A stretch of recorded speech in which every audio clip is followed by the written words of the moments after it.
you have successfully spun the narrative in your favor. So that's method. PR. That's the goal. That's the goal. Spin the narrative, right? Spin the narrative, and that's sure know who you are. And that's the birth of More Than a Title. Yep. That's the birth of More Than a Title, sis. Because at the end of the day, I'm the hat and the hoodie that you wouldn't know. But guess what? I can code. We can do this. We can dev. We can do websites. We can do SEO. We can do programmatic. We can sit there and create content. We can do keyword research. I could create my own content. We can do social media. I know the algorithm better than half this office. You know what I'm saying? Right. And so why do I have to be just the sales guy? Why do I have to be just this guy? But guess what? Damn the title. Do you know what I got through just to get in this door?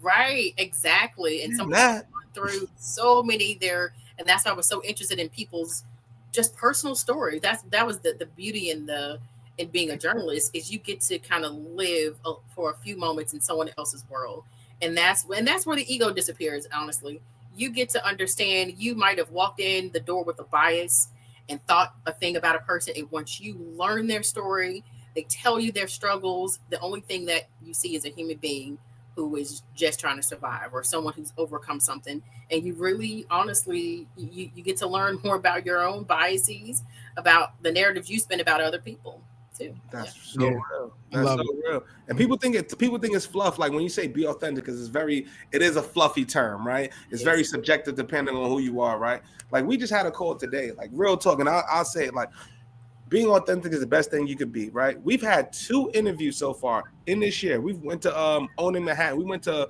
Ryan Serhant's office downtown, did a interview in their office. They're one of the they're the top show on Netflix, top 10. We went and did it because I knew the sales guy, because we used to fucking do sales in my first sales job, and I was always cool with him. We used to go get beers, hang out, and we always showed love to each other. Now, fast forward to today. We just got off the phone call with the CEO of Khan. CEO of Khan.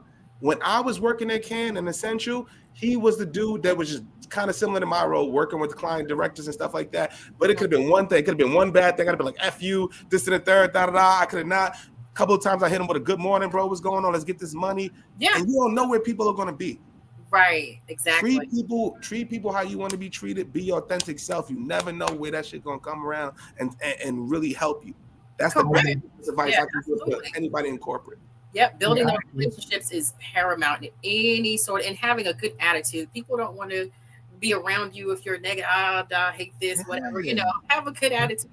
Sometimes we're so blessed to be in the spaces that we're in. Obviously, work hard to get there. We belong there.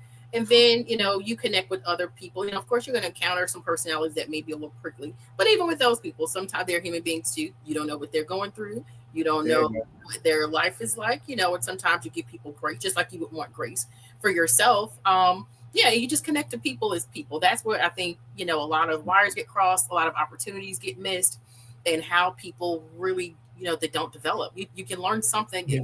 You learn something from everybody. The janitor got game. Yeah, absolutely. Right. I learned the lessons from the people who might have been, janitors, or someone who might have just been kind of working overnight, and the things that I learned, the brilliance in these people. And that's where I was like, I was so passionate about telling those stories, because they have so much to offer. Matter of fact, one thing, one of my mentors told me something that stuck with me for my whole life. He said, you want to know where the most valuable place is on earth? And I was like, where is that? He said it's the graveyard, because that's the place where so many $million-dollar brilliant ideas just went and buried. Secrets.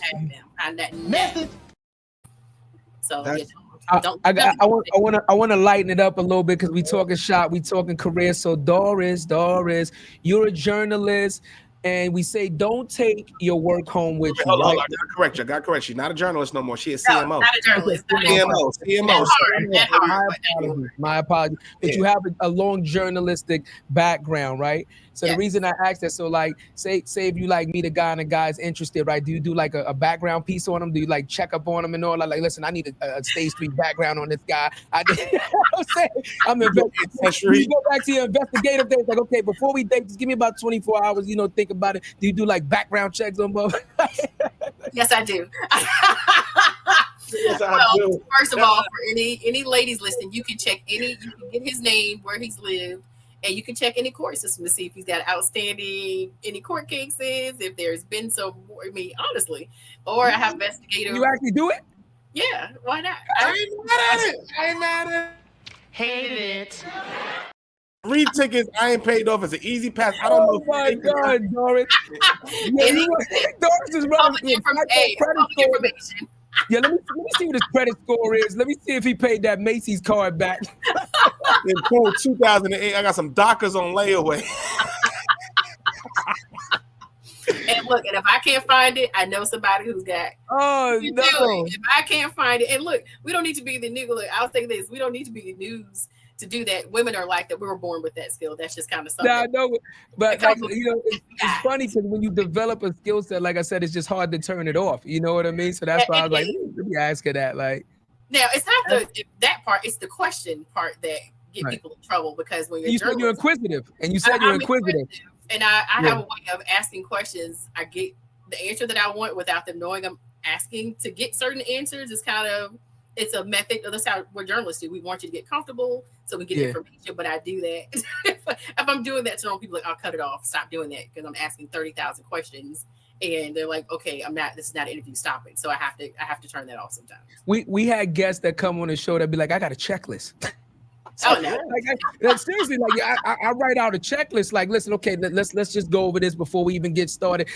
What's your mother's maiden name? You know what I'm saying? Like, you know what I mean? Like, you're supposed to be having coffee. You'd be surprised. The more successful, we probably talked to maybe 3 that were married, 3 that are currently actively married, and the ones that aren't is like it's hard, right? Because man, like. Certain level of success, it's only certain shit that you're gonna tolerate, and you want somebody on your same frequency. That's difficult. A lot of different shit that goes into play, and it's tough.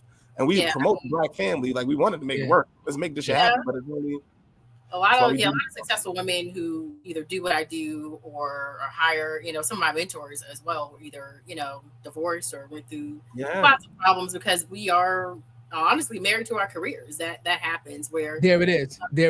Right. There it is.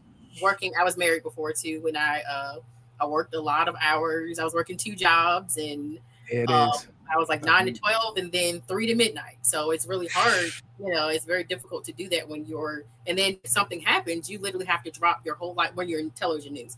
To drop your whole life. Even now, if something happens, I'm always kind of on call. So if something happens, I gotta drop what I'm doing. If there's an emergency, I gotta roll. That's kind of what you sign up for. Then people do have families, and babies and all that, but it is very, especially like I said, for higher paced news, a lot of the moms have to get out of it because it's hard. Hard taking care of infant and little children, and caring for a family. And I've seen a lot of my colleagues in news do that. It is very, very difficult to do. So it's a sacrifice that you make, but you have to have a partner who is willing to ride those crazy waves with you, and not everybody's built for that kind of work. So it depends. I heard something the other day. I forgot what we was watching, baby, but he said, "Your crazy got to match my crazy, and we be crazy together." That's a fact. That's the real shot. I was like, I'm looking for the Bonnie. Looking for the Bonnie to my Clyde. Like, if I say let's go get this bank, you like, babe, go get the shiesties. Yeah. So what's a just like funny, like what's a great, like, or what's one of your number one like deal breakers? Like, so you're a very educated woman. What if you meet a guy and you start talking to him, you start using those like 3, 4, 5, 6, 7 syllable words, and he looking at you like, wait, what? I'm